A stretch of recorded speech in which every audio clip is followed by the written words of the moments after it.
Welcome back to GSBA TV. I'm Denise Santos. Today we have Dr. Donna Beegle, our keynote speaker. How are you doing today? Wonderful, thank you. Thank you so much for joining us and for speaking today. It's my honor. So I was able to pop in a little bit, and there was something that resonated with me. That was seek to know the why behind the behavior. Can you elaborate a little bit on what you spoke with our conference attendees and about that? Sure.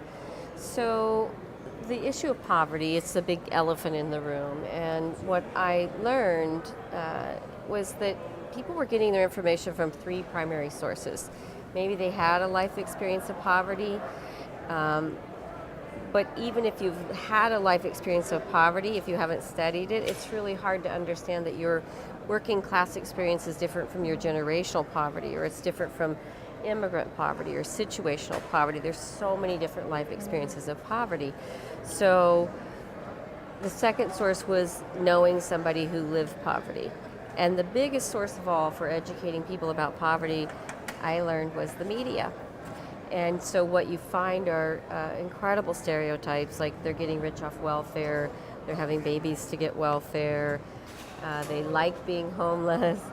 And so really what I worked with the group today was to dispel some of those myths and to help understand the context of poverty and how there are so many true causes of poverty that we rarely talk about.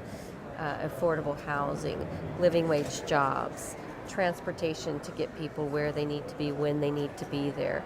The fact that you can call up a real estate agent in any community and say, where are your good schools? And why that is a question we're okay with, I don't know. But it does certainly tell us that not all kids get the same.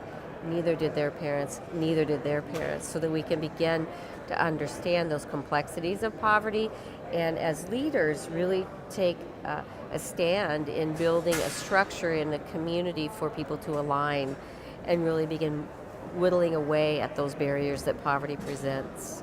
Now, speaking of those complexities, are there three topics that you might be able to share with our viewers that you maybe could elaborate on that could help folks within the system? Well, I encourage everyone to get poverty informed. I mean, when you leave the media as the number one teacher, you're going to have those subconscious programming biases that really teach us not necessarily what we need to meet people where they are. And so one of the things that happens when you're not poverty informed is things like when I was on welfare with my two kids, Jennifer and Daniel, my welfare check was $408. My rent was $395 in a neighborhood that was nicknamed Felony Flats because it had the highest concentration of people in prison, getting out of prison. It had the highest concentration of people on welfare. And one of the things I teach is that the isolation and segregation by social class perpetuates the poverty. So my welfare worker, I would pay the rent one month, the utilities the next month. I had $13 left. And my welfare worker said, Donna, if you can be responsible and save some money, we have a great program. We can match whatever you save and help you get out of poverty. So it's that kind of policy thinking of, they just need to be responsible and save money, not nobody could save money with $13 left. It's $1.50 to wash at the laundromat, at least that to dry, and you got to buy toilet paper and shampoo. And so this professional's understanding of poverty doesn't allow her to really create actions that meet people where they are. So first thing I would say is get poverty informed. The organizations that I've worked with the last 29 years that start with that base have had the most success. Amarillo College, a perfect example. Their vice president at the time was looking to get more computers, more tutors, because they were losing so many students. So if a student from poverty actually makes it to college, only 11% leave with a degree or certificate, because our colleges are not poverty informed either. So the vice president came to our immersion poverty institutes and was later promoted to president, and the first thing he did was shut the school down, brought me in. I did a full day with all faculty and staff, really educating them on a clear definition of the many different life experiences of poverty, educating them on the facts and realities, the belief, they're getting rich off welfare. So in 1986, my welfare check was 408. That was for a family of 3.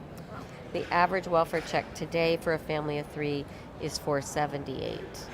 The average rent in the United States, according to HUD, is $750. The average disability check is $756. If you're on food stamps, you get $1.47 per meal. But people don't know the facts, and when you don't know the facts, it's really easy to judge.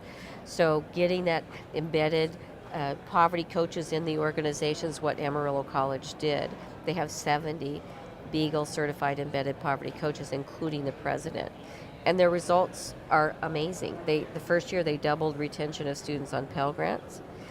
And a lot of times when I train, people will say, well, it's the system, what can I do? It's the school system, what can I do? And I say, take back your power. Yeah. Because systems are made up of people. And the answer to poverty is people, but it's poverty-informed people, not getting their information from the media as their number one source, but really understanding historically, how did we get to our current thinking about poverty?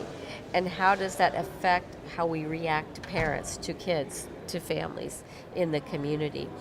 And also communication and relationship building skills. Who do middle class people spend time with? So if you're in generational poverty, working class poverty, you're probably hanging out with people who are in similar situations, not talking to people who use education to earn a living, not having meaningful interactions with people who know the purpose. So at 15, I told my teacher, I'm quitting school.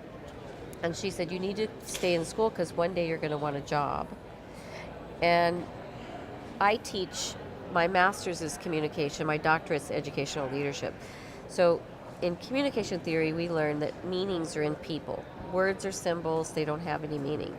So in my doctoral research, I asked people from generational poverty, what did education mean to you and your family? The number one answer was stress. So when my teacher said stay in school to get a job, what's the meaning of a job to a teacher? What's the meaning of a job to a migrant labor worker? Mm-hmm. And most people don't know this, that 2/3 of the people who live in poverty are working more than one job. Yeah. I saw people work hard my whole life. So from my perspective, the meaning of a job was you work hard, you don't get treated with respect, you don't move up, you still get evicted, you still go hungry, grandma can't get her medicine. So my teacher's meaning of a job was, you have a roof over your head, you have food in your fridge, maybe have health and transportation needs met, maybe you could have a vacation. You should want this, right? And she's communicating to me, migrant labor worker, and I'm looking at her and saying, I don't want a job. Because I thought jobs just take you away from your family, and they're all in crisis. And when do you need your family the most? So we weren't even communicating because we didn't have the same meaning for this word job. So I don't talk to people about getting a job. I talk to people about how'd you like to earn a living. And if I'm talking to kids, I talk about how'd you like to buy mom a house. Okay, there's 2 ways you're going to do it because our labor market demands a skill or an education. So getting poverty informed, understanding the facts, the different perspectives and ways that poverty impacts our children and families, and then working to rebuild the hope that poverty steals. Poverty steals your hope, it steals your self-esteem. I didn't think I had a thing to offer anyone. I'm 26 years old, I say ain't every other word. I don't know the words that people use. I haven't had the experiences that middle class people have, museums, no formal like little league type stuff because they cost. Yeah. I don't have any pictures of me as a child. We would get evicted, put our stuff in a storage unit, and then no money to pay the storage bill. So how did you turn your life around? At what point did you say to yourself, okay, this is what inspired me, this is why I'm making a change? What happened to you at that point that you wanted to turn it around? Well, and this is another piece that I think is important in terms of ways to get informed and really see people move out and stay out of poverty. So there's this idea that you're just going to want it. And the deeper the poverty, the more the hope is stolen. And what's the point of trying? I'm not smart enough, I'm not good enough. So with that level of poverty, it took people reaching out to me. I got into a pilot program when I was 26. My marriage ended. My ex-husband was illiterate. He was living in a car that we bought at an auction for $25. He couldn't even read well enough to fill out a job application.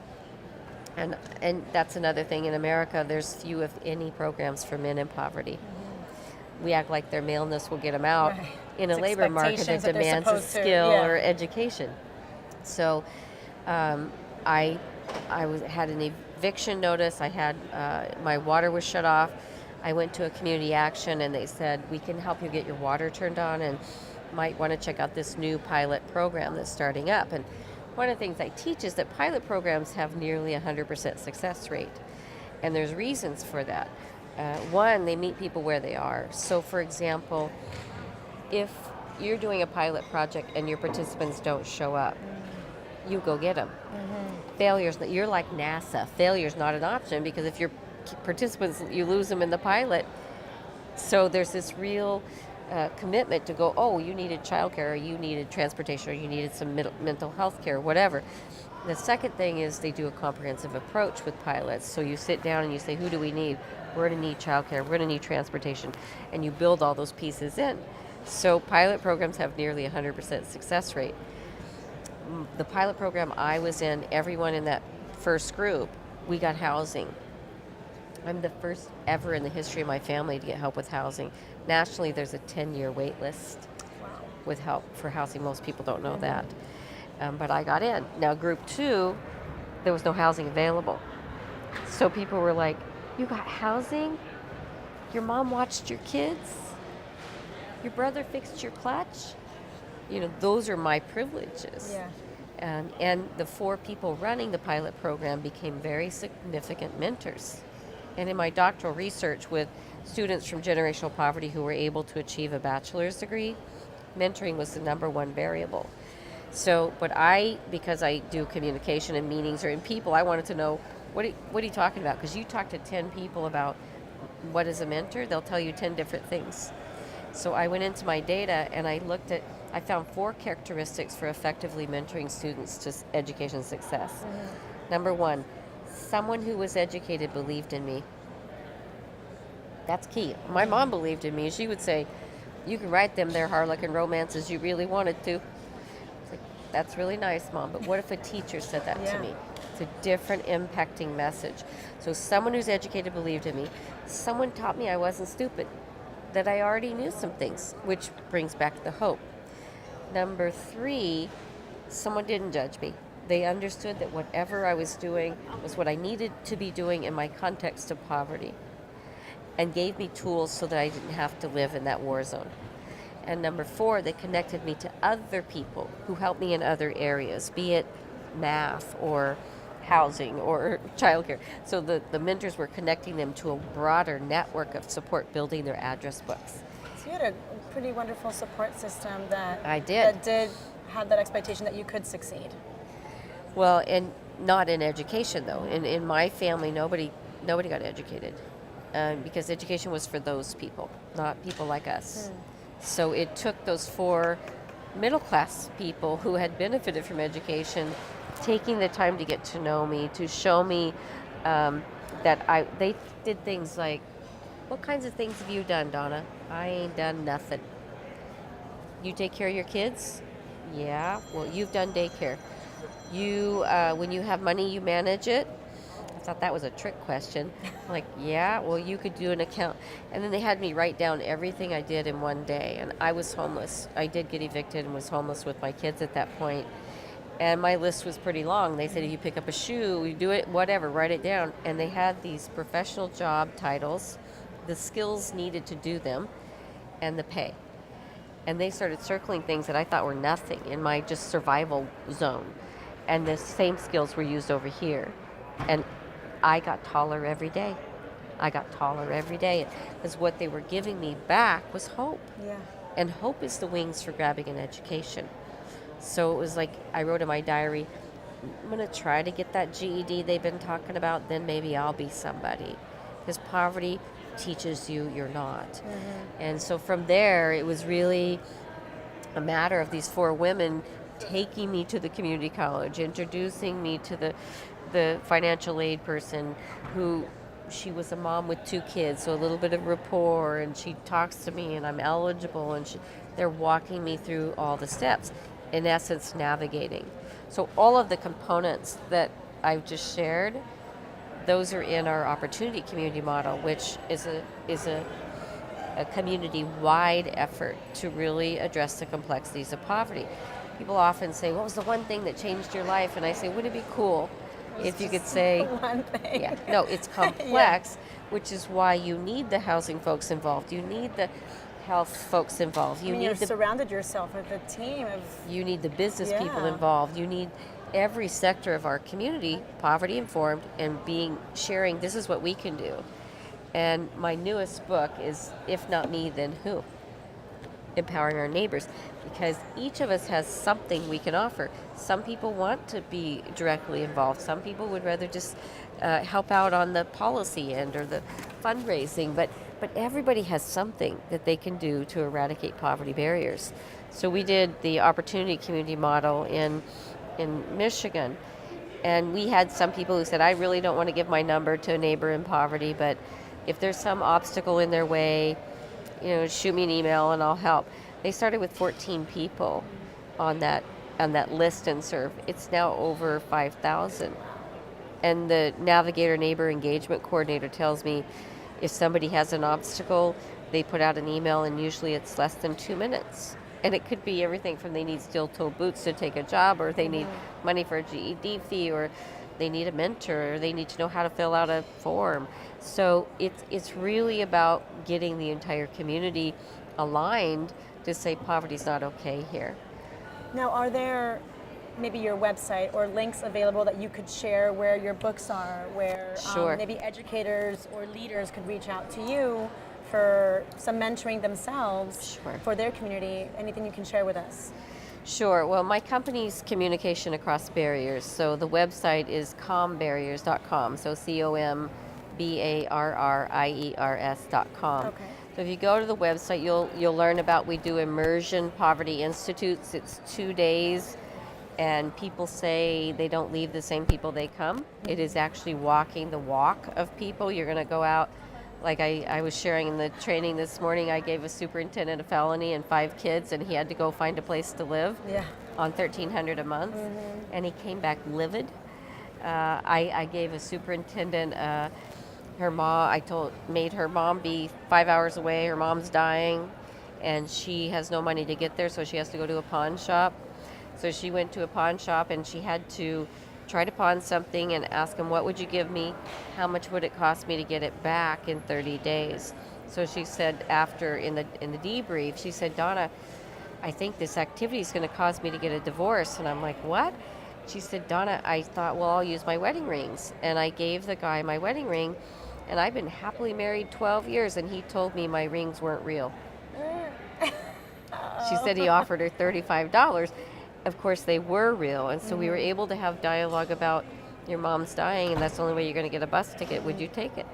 And how people are taken advantage of. And then also interest rates. People in poverty are charged 300% to 500% interest rates. So getting those people that leave the Institute, they are so ready to fight the poverty, not the people who live in it. So I encourage people to check that out. We do a train the trainers version that the Poverty Institute is a prerequisite for. So they come, they get certified as Beagle Poverty Coaches.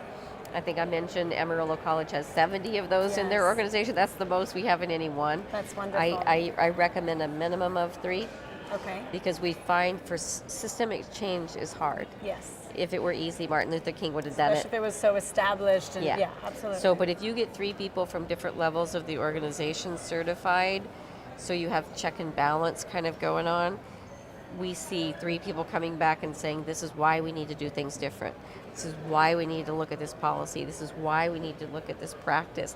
And we see systemic change happen. So the embedded we have probably 3,000 poverty coaches nationwide now who are in organizations, schools, health, social service, faith-based. We have pastors who are Beagle certified poverty coaches. So that information is available on your website. That information is Please share it available again. on the website. Combarriers.com, www.combarriers.com. We also have curriculum kits, so the action approach to educating students. This comes with a 2-hour DVD, and you play 10 or 12 minutes of the training, and you go in here and apply it within the schools. This one has a 7-session DVD. You can play, again, 7 to 10 minutes of the training, read the book, and there's a facilitator guide to help you plan activities around that. So we train people to do that, and then we have See Poverty Be the Difference. And this is really a foundational tool. It has activities. There's 9 activities to increase poverty competencies. It's got story. It's got best practice. It's got a template in the back for looking at your organization and doing a poverty competency assessment and creating an action plan for making a difference. Donna, thank you so much for speaking with us today. My honor. My honor. Thank you. Thank you.